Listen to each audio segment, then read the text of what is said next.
Primeiro Jornal.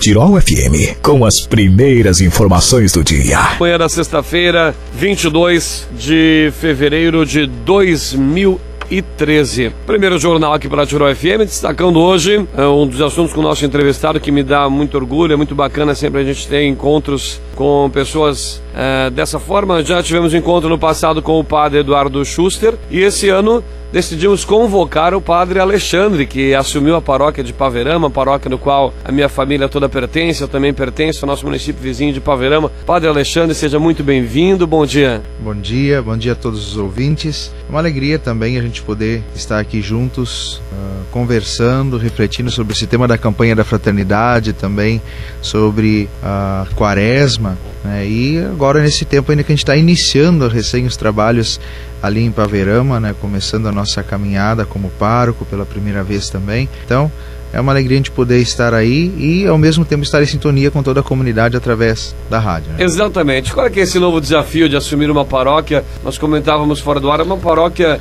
que ganha em extensão, né? Porque Paverama tem um interior muito extenso, são várias paróquias e uma comunidade que é muito ativa, né? Uma comunidade de interior, mas que é muito ativa na paróquia. Sim. Não, para mim, claro que é uma novidade, é a primeira vez que eu estou assumindo uma paróquia como pároco, né? Então, tem 1 ano e 2 meses de padre recém, e o ano passado eu trabalhei como vigário paroquial em Estrela, e a função do vigário é bem mais simples, né? Ele acompanha o pároco, ajuda nas funções pastorais e tudo, mas não tem toda a responsabilidade administrativa e de organização da paróquia. E agora, então, esse ano, recebi a nomeação de Dom Paulo, né, junto do Conselho de Presbíteros da Diocese, e eles então me convidaram a ser pároco em Paverama. Então, é uma alegria muito grande, né? É no sentido assim, uma confiança muito grande que a igreja coloca na gente, né? E a gente assume com muita alegria. Estou trabalhando, a gente encara a paróquia assim também com uma disposição muito grande. Eu estou gostando demais assim de Paverama, como tu disseste. É uma comunidade em que nós temos são 14 comunidades no interior, né, mais a comunidade do hospital e a igreja matriz. Claro que a gente sabe que tem outras paróquias nossas, até mesmo Roca Salles, são 32 comunidades, né? Então não chega a ser assim a maior da nossa diocese, mas é uma realidade muito característica nossa. São paróquias com um interior bastante grande e com bastante número de comunidades. Os não comunidades muito grandes, comunidades pequenas, mas também muito bem envolvidas, bem engajadas, e é uma pena que a gente seja um só, né? E a gente não consegue dar toda aquela assistência que gostaria, de estar tão presente, até mesmo nas reuniões das comunidades, conhecendo, ajudando nas decisões e tudo, mas na medida do possível a gente vai se doando, vai se entregando, vai fazendo o trabalho acontecer. Eu estou gostando demais ali de Paverama, está sendo muito bom e espero que a gente possa ficar bastante tempo por aí junto com essa comunidade. Tu és natural de onde, Padre Alexandre? Eu sou natural de Montenegro, da Timbaúva. Isso. Entrei no seminário com 15 anos, no ano 2000. Gravataí, possivelmente, ou já em Bom Princípio? Gravataí. Né? Fiz os 3 anos de ensino médio em Bom Princípio, mais curso propedêutico. Depois fui para Viamão, onde cursei filosofia e teologia, né? E fiz o meu estágio paroquial também em Montenegro. Também foi uma coisa bem surpreendente eu fazer o estágio na paróquia de origem, exatamente, né? Junto com o padre Ludinei Vian. E depois, retornando para o seminário, no último ano, fiz o meu diaconato e atuei na paróquia da Feliz, o ano passado. Então, o primeiro ano de pároco de vigário em Estrela e agora Paverama. Que bacana, acho que Paverama realmente a comunidade te acolhe, porque nós às vezes fomos um pouco sedento desse envolvimento, e não falando dos outros padres que foram fantásticos. O último trabalho do padre Lucas também, um trabalho extenso, um trabalho fantástico, uma pessoa fantástica, mas a igreja necessita desse revigoramento a cada tempo, né? A igreja como um todo.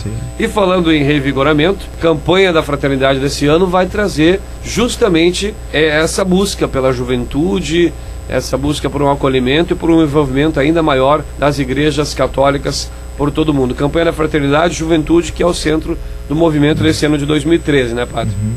Bom, a Campanha da Fraternidade é essa promoção assim que a gente tem, essa reflexão proposta pela CNBB aqui no Brasil, em que em cada ano, nesse tempo da Quaresma, preparação para a Páscoa, nós refletimos sobre um tema voltado para a sociedade, temas que dizem respeito à vida social, às realidades e necessidades da sociedade de modo geral, não só da Igreja Católica. A gente olha sempre assim para um âmbito um pouco mais amplo, né, de nível de sociedade. Então esse ano vem a campanha da fraternidade, né, e a juventude, tratando justamente desse tema, em vista também da Jornada Mundial da Juventude, que vai acontecer esse ano no Rio de Janeiro. Então fica propício a gente fazer um trabalho, uma reflexão em cima disso. O tema proposto então, né, vem trazer justamente uma reflexão sobre a juventude, pensar a questão do envolvimento do jovem, o comprometimento do jovem, não só dentro da área da religiosidade, mas também dentro das realidades sociais, né? Hoje vive-se um descomprometimento muito grande com relação a tudo, né? Não é só com relação à igreja, não é só com relação aos relacionamentos, é com relação ao emprego, é com relação às causas sociais, até mesmo com a própria política. Às vezes, diante do cenário que a gente vai encontrando há tantos anos, às vezes até os próprios jovens não se sentem motivados a se comprometer com isso, porque parece que não há mais resultado, não há mais saída, não há mais como mudar. Há uma desilusão. É uma desilusão e ao mesmo tempo um certo descomprometimento, assim, digamos, propagado às vezes também através até mesmo dos meios de comunicação, que às vezes são digamos assim, cobertos às vezes por determinadas tendências políticas e assim por diante, né? Que querem manter as coisas como estão, né? Manter as divergências, manter as diferenças sociais, as diferenças econômicas e assim por diante. Então há interesses também por trás. Então a campanha da fraternidade vem tentar assim refletir como despertar na juventude esse interesse, essa disposição em se comprometer com o outro, se comprometer com as outras pessoas, se comprometer com a realidade social, com a própria igreja, é claro, né? E até mesmo nas próprias relações pessoais. A gente vê hoje um descomprometimento total entre as relações, né? Então, vem nesse sentido. E a campanha da fraternidade também, claro que ela sempre está em sintonia com aquilo que a igreja já vem refletindo. Ela nunca vai cair de paraquedas, né? É uma coisa que sempre vai dentro daquilo que está sendo já pensado, rezado e trabalhado a nível de sociedade. Então nós lembramos que há uns anos atrás tivemos a Conferência de Aparecida e digamos assim que o foco principal que foi proposto é levar as pessoas a ter uma experiência pessoal com Cristo. E claro, aí a campanha da fraternidade vem fazer essa proposta de mudança, de engajamento e tudo mais, justamente a partir do encontro pessoal com Cristo que o jovem pode ter. E como nós podemos levar o jovem a ter esse encontro pessoal com Cristo e, consequentemente, se comprometer por amor, na doação, também com essas outras realidades. Exatamente. Falando em outras realidades, a gente vê, acho que o senhor falava bem, a questão da falta de engajamento, a questão da falta do comprometimento, né? Falando assim em torno de vocações, seja ela sacerdotais, matrimoniais, tanto outras vocações que temos, mas a juventude parece ter perdido um pouco da sua essência, a juventude parece que está um pouco sem rumo, né? Tu pega um adolescente que sai do ensino médio, tu pega um jovem já com quase 30 anos, às vezes eles estão, o que se nota é que às vezes não sabem para que lado trabalhar, não sabem onde trabalhar, não sabem o que fazer da sua vida. Sim. Há um momento que as pessoas perderam um pouco da sua essência, não só a juventude, como está tratando a campanha da fraternidade, mas a pessoa como um todo. Ela passa por esse momento, somos tão fuzilados de meios de comunicação, Sim. de informação de qualquer parte do mundo, redes sociais que se disseminam e talvez tornam as pessoas um tanto quanto mais, não sei se essa é a palavra, mais fúteis, parece que tudo virou tão superficial. Esse é um problema da campanha, é uma questão que a campanha da fraternidade vai buscar também com os jovens. Claro, essa questão somente dos meios de comunicação e das redes sociais, isso está muito presente, está sendo muito bem trabalhado na campanha da fraternidade. E com certeza, na verdade, o que aconteceu ao longo dos tempos é que as opções se multiplicaram, né? Houve uma multiplicação enorme das opções das pessoas. Então o jovem, há alguns anos atrás, ele decidia, eu vou ir para a cidade trabalhar numa empresa ou vou ficar no interior trabalhando na roça. Era mais ou menos essa a decisão que ele precisava tomar basicamente, né? Hoje, o número de opções, cada um pode fazer inúmeras opções na vida, de onde trabalhar, por onde ir, né?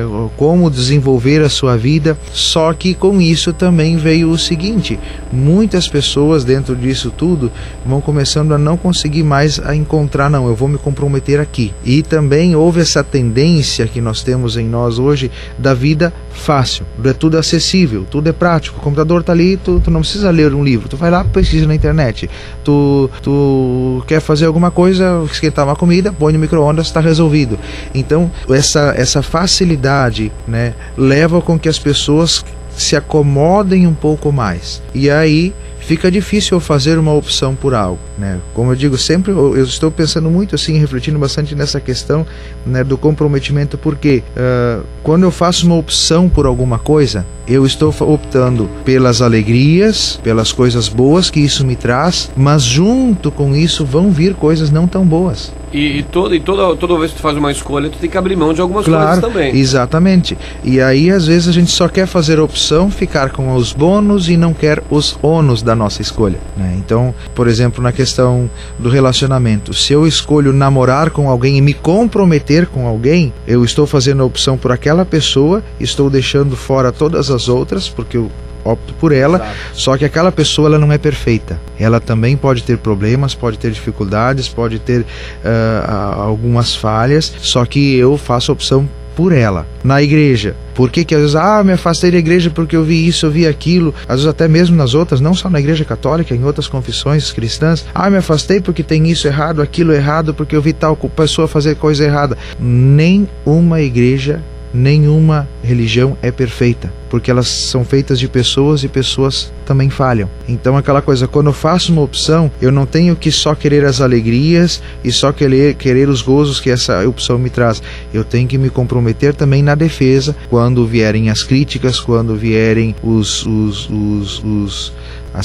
deboches, às vezes, por uma opção que a gente faz, né? Então, aquela opção, eu tenho que abraçar ela com tudo aquilo que ela me oferece. E essa, então, ali é que se encontra a dificuldade de fazer uma opção por uma realidade, ou mesmo por uma pessoa, ou mesmo até mesmo por um emprego. Chega o jovem, e agora? Qual emprego eu vou fazer? Né? Qual que eu quero fazer? Até gosto de fazer isso, mas vai ter tal dificuldade, né?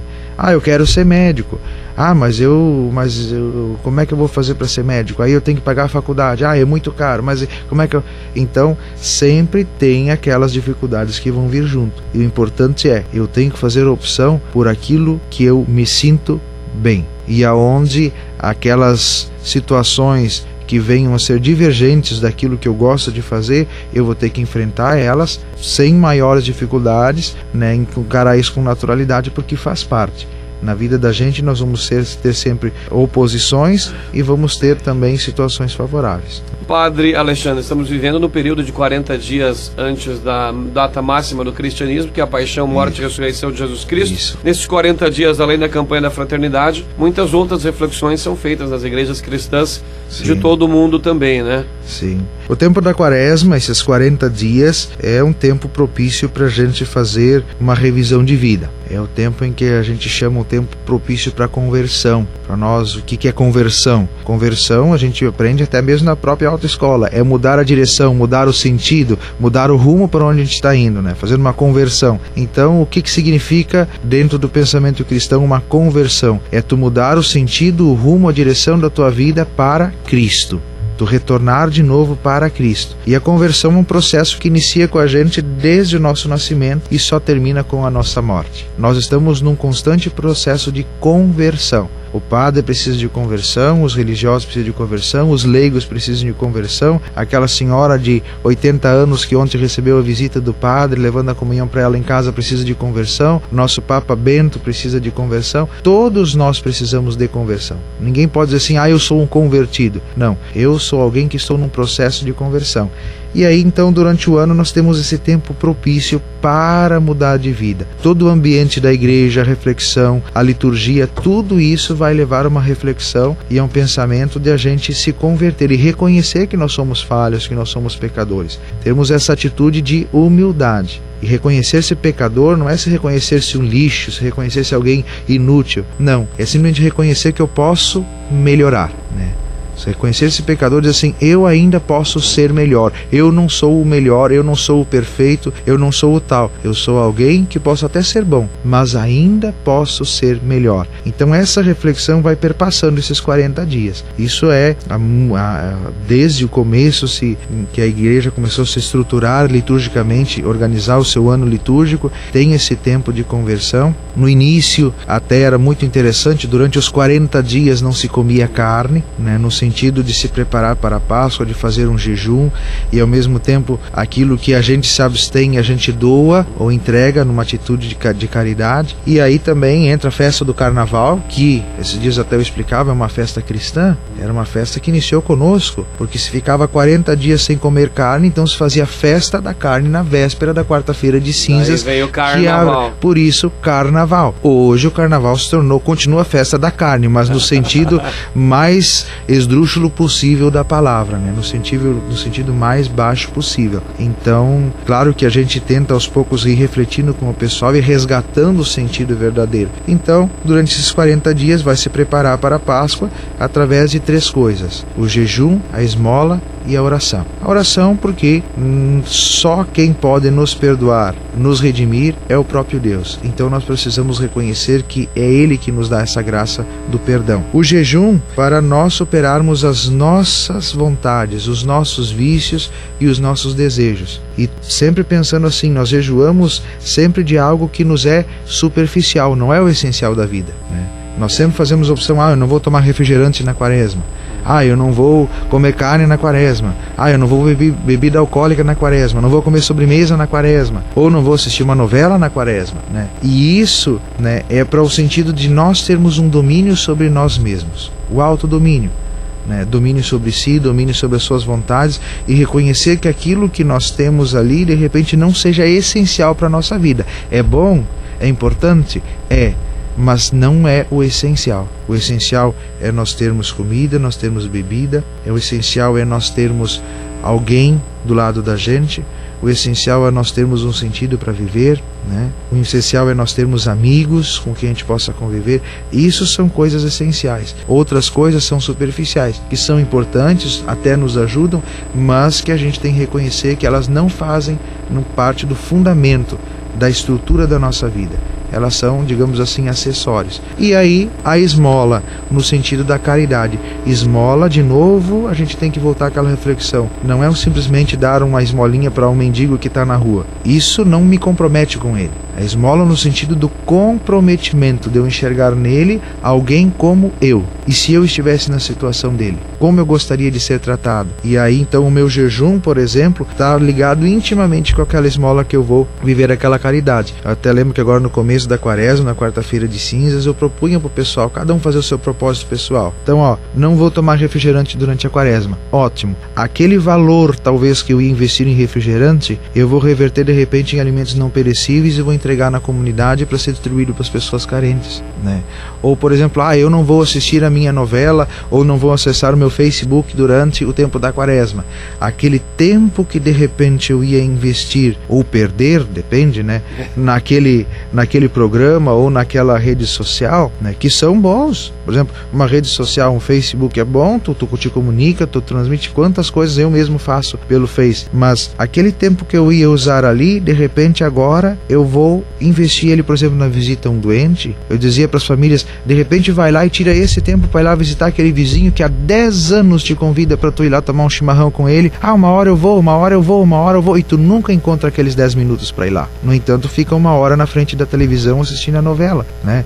Então, vem esse acalhar com a caridade. Então, jejum, esmola e oração, né? São os 3 pilares desses 40 dias. Os 3 exercícios que a igreja propõe para a gente fazer. E aí, claro, como hoje não é mais uma imposição, o jejum de 40 dias de carne, é proposto então o jejum, né, abstinência de carne na quarta-feira de cinzas e na sexta-feira santa. E aí, diga-se de passagem, né, como eu já falei também para nós lá em Paverama, na comunidade, entrou por meios do comércio, né, uma feira do peixe. O pessoal faz jejum e extravasa do peixe. O peixe, ele é carne também, né? Ele é carne também. Então, a Sexta-feira Santa e a Quarta-feira de Cinzas não são os dias para nós fazermos o festival do peixe em casa, né? Peixe assado, peixe frito, peixe ensopado, peixe picado, peixe ensalado. Não, né? Tudo bem. Tem ideia, porque o peixe é carne branca, não tem o sangue. Tudo bem. Se eu não quero fazer o jejum da carne, posso fazer de outra coisa, não tem problema nenhum, mas o importante é a gente saber algumas coisas. Por exemplo, não é uma proposta da igreja comer peixe na Quarta-feira de Cinzas e Sexta-feira Santa. Isso vem de fora. Assim como a festa de carnaval tinha uma origem cristã, no sentido, né, até mesmo de comunidade, de família, e isso se perdeu. Então também essa situação de comer peixe na Quarta-feira de Cinzas e Sexta-feira Santa também não é algo que foi proposto para a igreja, é algo que veio de fora, e às vezes a gente acha que está cumprindo um preceito, e não é. Se você quer comer o peixe, sempre comemos, tudo bem, mas cuida, de repente deixa para fazer o grande banquete do peixe no outro dia, né? Exatamente. Bom, padre, nosso tempo é curto. Só para nós encerrarmos, antes de pedir uma bênção para o senhor, vamos ter aí durante o período da Quaresma toda essa questão do Papa que renunciou. Sim. E que vai buscar um novo líder para a Igreja Católica. Vai culminar justamente nesse período da Quaresma. Isso. Até provavelmente o conclave saia antes ainda da Páscoa. Em um minuto eu gostaria que você colocasse em suas palavras essa forma que me parece, eu como cristão, como católico, me parece que os católicos do mundo ficaram um pouco assim, poxa, vamos perder, nós perdemos já, porque quando ele anunciou a renúncia, querendo ou não querendo, já perdemos o nosso grande líder, perdemos quem ocupa a cadeira de Pedro. Em um minuto eu gostaria que você passasse essa mensagem para os nossos ouvintes, de exatamente você como padre, do que aconteceu, como é que funciona essa questão do Papa. Bom, o sentido de perda a gente sempre tem, ou quando o Papa renuncia, ou quando ele falece. Ora, perdemos o nosso líder, o nosso ponto, digamos assim, não um ponto de unidade, porque o ponto de unidade é a fé. É a fé. Mas perdemos, assim, aquele que serve como um marco visual do nosso ponto de unidade. Então, é normal nós nos sentirmos assim. Com relação à renúncia, é uma coisa que faz muitos anos que aconteceu a última vez, foi em 1400 e pouco, que a última vez que um Papa renunciou. Eu estou só juntando os fatores, né? Papa João Paulo II, o último Papa que nós tivemos antes do Papa Bento XVI, foi alguém que nos deu um exemplo de superação e de levar até a última gota da sua condição humana e física a missão que Deus confiou para ele. Um exemplo fantástico, maravilhoso, que todos nós levamos para toda a vida. E agora o Papa Bento XVI, com essa renúncia dele, não está fazendo nada de extraordinário. É algo normal, só que aconteceu de que nos últimos 500, 600 anos, ninguém renunciou. Então, por isso que se torna mas o que aconteceu? E aí fica aquelas especulações, mas será que é questões políticas dentro do Vaticano? Será que é questões, problemas da igreja? Não. E eu sempre digo assim, final de semana passada ainda comentei com o pessoal, quantos de nós gostaríamos de repente que aquele nosso vovô, aquela nossa vovó, o nosso pai, a nossa mãe, que já estão com uma idade avançada, que não tem mais condições, às vezes estão lá com uma enxada na mão na roça, e diz, vovó, chega, vem pra cá, vem morar com a gente, vem descansar, tu não tem mais condições, tu não precisa mais fazer isso. Não, mas eu preciso, eu não quero. Como a gente gostaria de uma atitude prudente, de uma atitude sábia, como teve o Papa, dizer assim, olha, eu não tenho mais saúde, eu não tenho mais condições, e tem pessoas, tem outros cardeais que podem assumir isso aqui e levar adiante com muito mais tranquilidade, com muito mais, né, com muito mais disposição física e humana para fazer e levar a igreja para frente. Então eu olho assim com surpresa, eu também não esperava, né, que o Papa fosse renunciar, mas a gente já via, né, a gente olha a imagem dele, vê que ele, desde quando ele assumiu, ele envelheceu bastante, ele regrediu bastante em questão de saúde. Então é uma atitude sábia, não acho que seja algo extraordinário,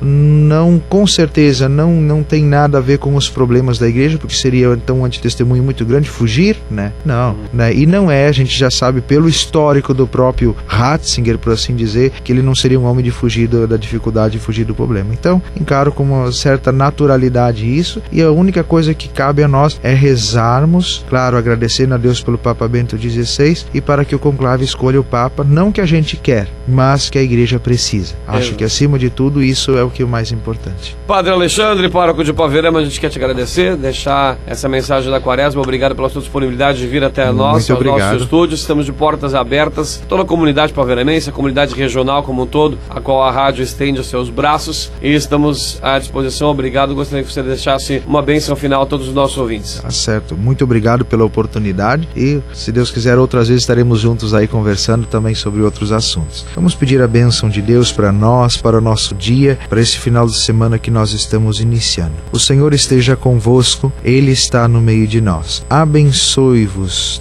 Deus Todo-Poderoso, Pai, Filho e o Espírito Santo. Amém. Um abençoado dia a todos, permaneçam na paz do Senhor. Muito obrigado, Padre Alexandre.